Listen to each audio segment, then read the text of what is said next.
I think it says something when other WNBA players are saying, okay, stop the cap. Stop the cap. Here we go again. So first of all, I'd like to say big thank you to everyone who sent me a lot of love the past 16 hours. Thank you. I love y'all. This decision had been a few days. It had been a few days in the making, but I've been at breaking point for like a month or so now. But as soon as I put out that little statement yesterday and made the final decision, I felt a world of anxiety and pressure and heaviness I had been carrying lift straight off me. I'm pretty annoyed at all the fake news and the lies that I'm seeing floating around in news articles and being shown and being asked about. Yeah, I just want to say this decision was coming, and I'm happy I finally made it on my own terms. It's sad that news got leaked yesterday that I didn't even know about. Yeah, things got heated in the Nigeria game. There was a physical altercation and there was words exchanged, but I'm hearing things that aren't true at all, flying around from people in Australia and America, which is crazy. But everything that happened and everything that I said is on film. So I know what happened, and I do not appreciate the lies and the people constantly trying to tear me down. Hating on me won't bring you love at all. But hey, I've been trapped in this room with no view, with nothing, for a week. Of course I'm gonna lose my mind in here. You serious? I'm seeing reports that I went out partying. Shit, I wish I did. I know some of the people in Vegas have been having a really good time this week. But I've been in here, bro. I've been in here. And the only time I left this goddamn bubble was for the All-Star game. I don't appreciate the lies. Don't you ever get sick of lying on my name? Like, sheesh. Don't you have anything else better to talk about? Yesterday was literally one of the hardest decisions of my life, but it had been coming. I'd been having breakdowns in the car park at Whole Foods, like non-stop panic attacks, hyperventilating at the thought of going into one of the most precious situations, which is already in a bubble with no fans, no friends. I've never played without fans. The main reason I sat out of the WNBA last season was my mental health. Like, I'm not okay in a bubble. I'm not okay playing in front of no fans. Mentally, I'm escapist. If I have no escape from a situation, it gives me anxiety and I panic. And there's definitely no escape except for leaving once you get into Tokyo. And I would not want to do that to I wouldn't want to do that to my team. So I just came here to say thank you for the love. It means a lot. It wasn't easy, but I feel so much better already. I'm wishing my Opal sisters nothing but love and victory and protection heading over to Tokyo, all the teams as well. I pray for every athlete's protection and that they all reach greatness when they get to Tokyo. This Olympics ain't gonna be easy, and it's gonna be survival of the fittest, and there ain't no point dragging someone over there that's already feeling mentally weak. So I just want to set a few things straight. Peace and love, always and forever. I'm going on vacation for 2 weeks. Shout out to women's basketball clips for that footage, for all that footage. About to start the screen recording. Hold on, give me a second. Okay, so it just started. All right, so the first one that I wanted to jump on was Imani McGee-Stafford. Once again, someone who's been very outspoken on mental health issues for a while now, since our college days at Texas and stuff like that. So I thought that it was very interesting that she kind of seemingly weighed in on this. She said mental health is real, as is mental illness, but it does not absolve you of accountability. And I was like, wow. I think she responded to somebody else. She was talking about JaVale making it. You can't just do work on the good days. You got to do the work on the not so pretty ones too. Advocacy is hard and oftentimes invasive, but it's a choice, a consistent choice. I truly hope y'all hold my feet to the fire if I ever do something that doesn't align with the values and purpose I tell you guys I have.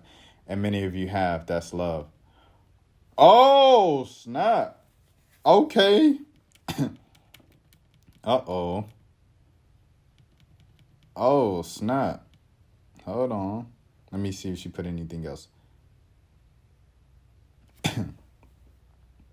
Excuse me. Let me see if it's in here. She said, true to a certain extent, Stephanie replying to her. Sometimes a person is so mentally ill, schizophrenic, bipolar, etc., that they're not able to control what comes out of their mouths. I had a cousin who recently lost to a drug overdose who is schizophrenic and couldn't control what he was saying. I'm sorry for your loss, but I'm also bipolar. I speak as someone who had lived with the experience and someone constantly doing work to advocate and create space to normalize discourse surrounding mental health and mental illness. I understand. I was just pointing out my cousin's experience. I'm glad you are working towards a healthy space to discuss mental health in the sports world, but you kind of made it sound like all people with mental illness should be held accountable for their actions. She said they should. Mental illness is a valid excuse for consequential behavior, but there can be no growth or healing if you don't take accountability for those actions. Sheesh.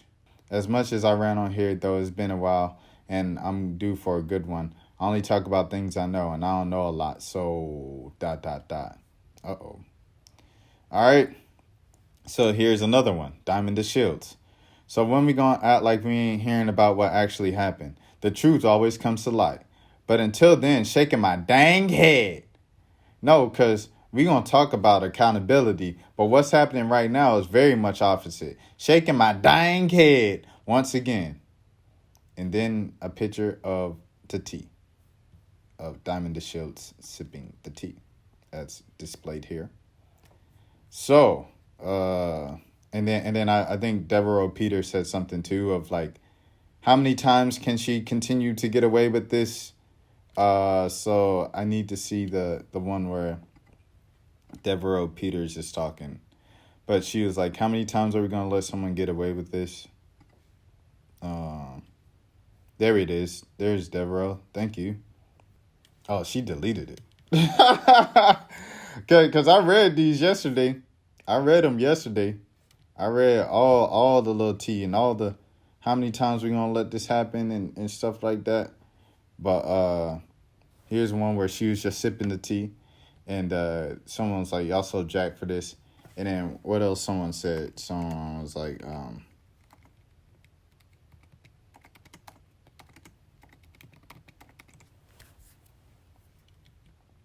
and then there's one where a story came out on Deadspin. It's like, at her worst, she's unbearable to be around as a teammate. Chris Ansley ripping Liz Cambage is a bad look, but yeah, going through mental health stuff, you may be very well unbearable to be around. So all the best to Liz, all the worst to Andrew Bogant. So yeah. Okay. Anyways, it's a lot to unpack here. I'm gonna start recording. It's a lot to unpack here. It's pretty much just like, I don't know. This is kind of new to everybody of like actually caring about mental health in the sports world and just mental health in general and like all of the world.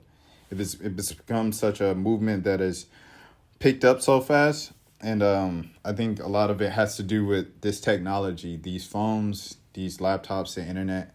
I think all of that has kind of just upped everybody's ante as humans. And it's kind of just like it is brought a lot of problems into like just humanity. I don't know if it's because like we aren't supposed to consume the internet and technology at the rate that we are or what it is, but whatever is, resulted in this mental health crisis. I think since it's such a new thing, people just don't know how to react to it. Like, I don't know how to react to this. Like, I don't know when Liz Cambage is this is the reason. Like, just the thought of going to the bubble is the main reason why she's leaving, versus why is she fighting in a scrimmage. Like, I don't know. I don't know if it's she's tired because she's like sent shots about the Australian team in Australia, her country, for months now about, they need more diversity. They need to do this better. They need to do this better. And then,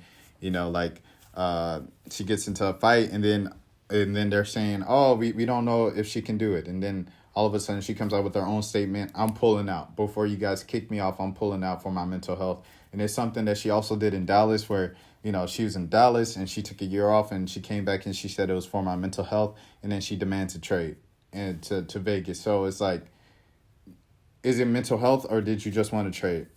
Is it mental health or did you not just want to get kicked off the team? I don't know. These are really tricky things. I think when people say things, I think it's such a touchy subject and such a tricky thing. You just kind of let people cook. If they say it's mental health, you take it for what it is. It's mental health. It's like the Naomi Osaka thing of, if is it truly just bad for your mental health that you don't want to speak to reporters after matches, or do you just not want to talk to people when you lost? And it's embarrassing when you lose because everyone expected you to win going into it. I don't know. I honestly don't know. It's such a new thing, but yeah, I guess, guys, what is your take on these things? Let me know in the comments, and I guess I can discuss this with someone else once someone else gets on, but I don't know. I'm kind of in limbo here. I think the default for all of these things is to side with the person who says it's mental health, because I don't know your business. I don't know you. So I can't speak for you if I don't know you. But at the same time, I think it says something when other WNBA players are saying, okay, stop the cap. Stop the cap. You've been doing this for a minute. It just goes back to the Dallas days, and you keep putting stuff on mental health and mental illness, et cetera, et cetera. And they're saying, despite the fact that, okay, you might have some, you might get anxious, you might feel this way about certain things. At the same token, you also have to be just held accountable for your own actions. This is someone who, I guess it's like, this is someone who is like in a lot of conflict, but this is also someone who is also just passionate. This is just a passionate person, and passionate people get like extreme emotions about everything. So you like, if you're anxious, you get extremely anxious. If you're excited, you get extremely excited. If you get frustrated, you get extremely frustrated. That's just what passionate people are and what passionate people do. So maybe Liz is just passionate. Maybe that's what the heck it is. I don't know. I honestly don't know where to go with this, but that's my conclusion. I'm running with that. I'm sticking to it.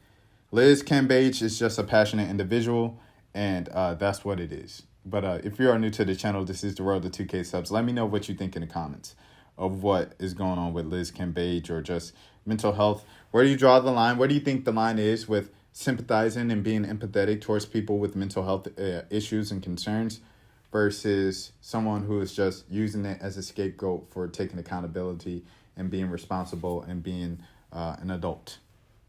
Let me know in the comments. Until next time.